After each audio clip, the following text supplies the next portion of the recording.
والصلاة والسلام على سيدنا محمد وعلى آله وأصحابه أجمعين. Amma ba'd. Esselamu Aleyküm. Hürmetli kardeşler, aziz bacılar. Allahu Teala bugünü göğem kendinde Allahu Teala da özünden danışmağı, Peygamber Aleyhisselam'dan danışmağı, İslamiyet'ten danışmağı, ahlakından danışmağı bir araya topladığı için Allahu Teala'ya sonsuz şükürler olsun. Allahu Teala bugünkü meclisi kabul ederek ölenlerimize rahmet, hastalarımıza şafa, malımıza, mülkümüze, ömrümüze bereket koysun. İnşallah Rahman bu meclisten Melik Efendi, Orhan kardeşimiz burada bazı benden de çok sevaplı, güzel şekilde çatırdılar. Ben bir hakikati her bir insan için ders olsun diye Allahu Teala Kur'an'da 3 tane ayet namazdan danıştığı halde farz olan olmasa olmaz 10 tane ayesini bizden önce olan ümmetlerin başına geldiği bela musibetten danışır. Ve sonra da diyor اَفَلَا تَعْقِلُونَ تَتَفَكَرُونَ Yani siz bundan tefekkür, ağlını işletmeyeceksiniz mi diyor. Ve biz bu dünyada tefekkür ettiği vakti, arkaya baktığı vakti bazı devletlerin içinde olan vaziyeti görürüz.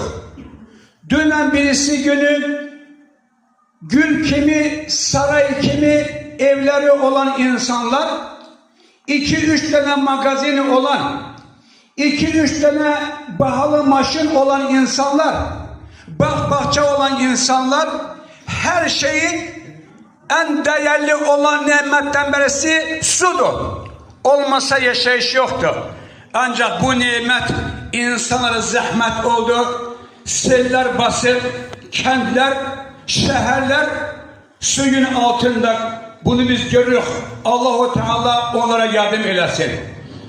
Ona göre bacılar, kardeşler, biz analarımızın gözyaşı görürüz. 5-6 yaşında uşaklar itirir, mal karasını itirir, hayvanlarını itirir, toyukları itirir. O toyuğun, o cücelerin suyun altında kaldığı ne günahı var idi? Çünkü bize bundan ders çıkartmaktan ötürü bizde garanti yoktu ki güyem kendi olsun, zakatalara yön olsun, süper hayat korunmuş vaziyette yaşasıyor. Ancak bizde bir garanti var. Kentte bile güzel formada 7 yaştan 70'e kimi kadın olsun, kişi olsun Allah'ı sevip, Peygamber Aleyhisselam'ı sevip, İslamiyet'i sevip, birbirimizi sevip bu mescide yığılmışızsa elbette o 7 yaşlı, 10 yaşlı uşakla görüm onların ellerini Allah'a boş getirmeyecektir. Allah-u Teala onların duasını kabul edip bir daha bu göğem kendi olsun, rayonumuz, devletimiz, bütün Müslüman halkları fitne fesattan korusun. O hansı ki seller altında kalmış insanlara da Allah-u Teala yardım etsin. Elbette 30 ilden, 40 ilden o seller aparmış kentler bizim nevelerimiz İnşahman o taşlardan temizleyip, palçıktan temizleyip orada bina dikecekler, bertan edebilirler. Ancak bizim bazı insanların mevlüt olmaz, zikir olmaz, o olmaz, bu olmaz. Yolunu azsa, beynini işgal etse, beynindeki itikadı sen yaparsa, bunu 50 ilden berpa etme mümkün değil bacılar, kardeşler. Ona göre ben bir iki kelime diyeyim, uzatmayacağım ama Allah-u Teala Peygamber Aleyhisselam'ın ahirci olan Hatemül Enbiya Peygamber Aleyhisselam öz emisine diyen vakti Mekke'nin reisi, ey emi bu bütlerden Allah olmaz, Allah birdir, ben de senin kardeşi olmana göre yok. Allah-u Teala yetim olsam da, kasıp olsam da, beni Peygamber Aleyhisselam olarak seçti. Benim dediğime inanın. Bunlardan size Allah olmaz, ahiret ver diyende Ebu Leheb he deseydi bütün Mekke, bütün dünyada olan müşrikler belki de hamısı imana getirmeye sebep olabilirdi. Onun he dememesi bizim için ibrettir. Biz istiyoruz ki imam olsa da kim Allah olsun herkes bize he desin. Bu mümkün olan şey değil arkadaşlar. Bu Ebu Leheb'le Ebu Cehil he deseydi vallahi 60 savaşta Peygamber Aleyhisselam iştirak etmeyine ve ayak yalın 460 kilometre doğulduğu içinde Kabe olan Mekke şehrini ata yürüdüğünü dala bakmadan Taif'ten kayıdıp ve Medine'ye küçmeye mecbur kalmazdı bacılar kardeşler. Çünkü dünya budur. Çünkü Allah Teala şeytana da ruhsat verdi. Şeytana ne dedi ki? Sana ruhsat veririm. Ancak ihlaslı insanlar illa muhlisin diye. Onu diye sen diye özünle apramazsan diye. Burada niyetten sohbet getir için diyorum ben. İhlas ne demektir? İhlas bir insan yani ki acılık devridi elinde çöreği var. Hansızsa bir aç olan kuldur onu eline kapı yiyebilir.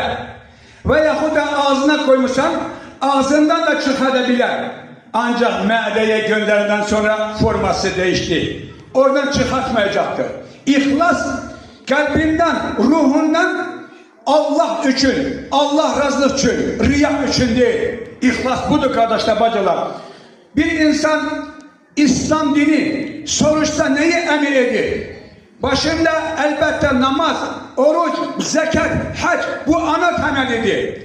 Ancak bir 1400 yıl evvele gider Peygamber Aleyhisselam'ın oğlu Cafer İbni Ebu Talib Mekke kimi içeride Kabe evi olan şehri terk edip 1000 kilometre Habeşistan'a hicret etmeye mecbur kalır bacılar kardeşler. Orada hamısı kinolarda gördüğü Necaşi kapkara bir negir, İslamiyet'te olmayan, İslamiyet'in adını eşitmeyen onun huzuruna gelirler. Başında Peygamber Aleyhisselam'ın oğlu Cafer İbni Ebu Talib ve onlarla olan sahabeler. Soruşur, ya Cafer diyor, sizin dininiz neyi emrediyor? Bacılar kardeşler, namazdan, oruçtan, zakattan başlamadı. Dedi bizim dinimiz zaten o vakti öfez değildi. Bu peygamberliğin 5. ili olduğu hadise. Bizim dinimizin yalandan, böhtandan, iftiradan, hesaptan, pahalılıktan, tekebbürlükten kaçınmağı emrediyor. Bizim dinimiz büyüklere hürmet, merhamet, uşaklara şefkat, sözünde sadakat, nezaket, ata hakkını, ana hakkını, komşu hakkını, hayat yoldaş hakkını bunu emrediyor. Ve Necaşi kardeşler, bacılar hakikaten İslam dini kabul edir. Ve Peygamber Aleyhisselam yanında hansı ki Kabe evi olsa da Kur'an ayeti inen bir mekanda yaşasa da Ebu Leheb'e kısmet olmayan 1000 kilometre uzaktan Necaşi'ye kısmet eyledi. Ne için? Kalbini temizledi birinci. Bu da insandır. Bakmayak didagirdi. Bakmayak köşkündü. Bakmayak kuldu hansısa bir nükerdi. Sözüne kulak astı. Necaşi değil, elbette değil. Bu Hristiyanlıkta da değil, İncil'de de bu insan hakkı değildir. Kardeşler, bacılar, Peygamber Aleyhisselam Medine'ye köçenden sonra Necaşi'nin ölüm haberi gelende gözyaşı içinde cenaze namaz kılır. Görmeden bacılar, kardeşler, bak Peygamber Aleyhisselam'ın dua etmesine vesile olur bacılar, kardeşler. Ne için? Kalbindeki hesadı, tekebbürlüğü onu çıkarttı birinci. Ondan sonra orada merhamet kaldı. Oradaki merhamet ne sönür? Orada tekebbürlük, hesallık, orada yer tutandan sonra ona merhamet kalmır. Ona göre biz bakaq bacılar, kardeşler, bazı insanlar, ben bunu ne için deyirəm? Bir kişi həla deyir, 3 uşaq anası deyir benim evimde. Yanın kulağın dibinde telefon koyup deyir, əslini, nəslini tanımayan insana kulak asıp deyir, neçə nəfər desem de yoktur benim imanım deyir, daha da artmasına sebep olur. Bir gün görəm deyir, namaz kılmasa da olmaz diye akademikçe. Adi başladı ki danışmağa, mevlüt lazım değil, o lazım değil, bu lazım değil.